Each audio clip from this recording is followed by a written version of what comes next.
Republic దినోత్సవం రోజునే అంబేద్కర్ విగ్రహ ఆవిష్కరణ.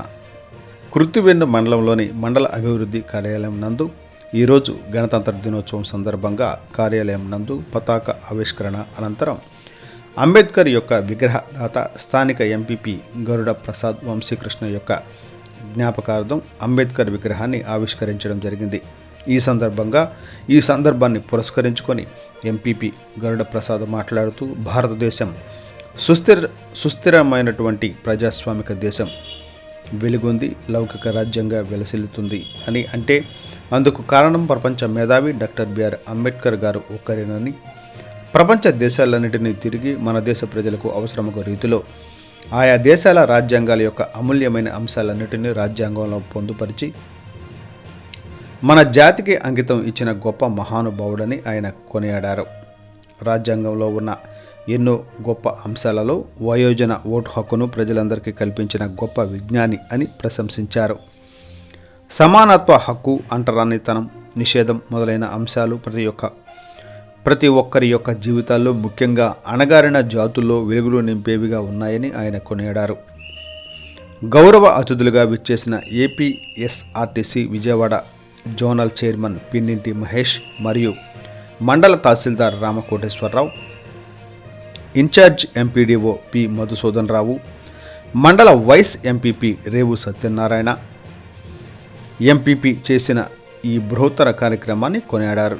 ఈ కార్యక్రమానికి ముఖ్య అతిథులుగా విచ్చేసిన సీనియర్ దళిత నాయకులు మత్తే నాగరాజు మరియు బట్టు శ్యాంప్రసాద్ అంబేద్కర్ గారి యొక్క ఔన్నత్యాన్ని, ఆయన భారతదేశానికి విశేషమైన కృషిని వివరించారు. వారు తమ ప్రసంగాల్లో అంబేద్కర్ గారు హిందూ కోడ్ బిల్ విషయంలో తన న్యాయశాఖ మంత్రి పదవికి ఎందుకు రాజీనామా చేయాల్సి వచ్చిందో వివరిస్తూ, ఆనాడే గనక అప్పటి పెద్దలు హిందూ కోడ్ బిల్లును చట్టంగా తీసుకురాగలిగితే పార్లమెంట్లో ఇప్పుడు స్త్రీలకు ఇచ్చినటువంటి 33% రిజర్వేషన్ 1952లోనే స్త్రీలకు చట్టసభల్లో ప్రాతినిధ్యం వచ్చి ఉండేదని, అది ఇప్పుడు 50% అయ్యి ఉండేదని వివరించారు.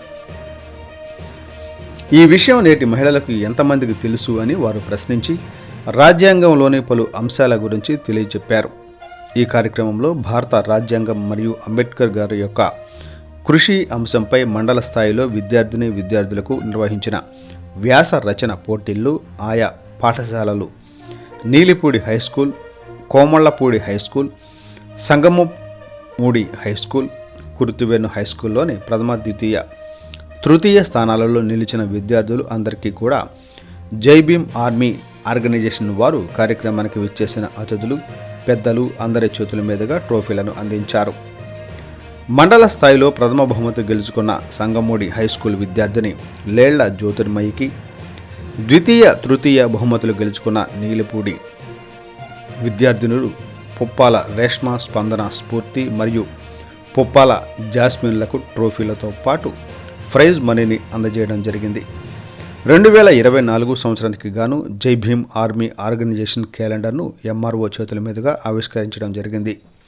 ఈ కార్యక్రమంలో మండల అభివృద్ధి కార్యాలయ సిబ్బంది, సచివాలయ సిబ్బంది మరియు ఎన్ఆర్ఈజీఎస్ సిబ్బంది, వెలుగు సిబ్బంది పాల్గొనడం జరిగింది.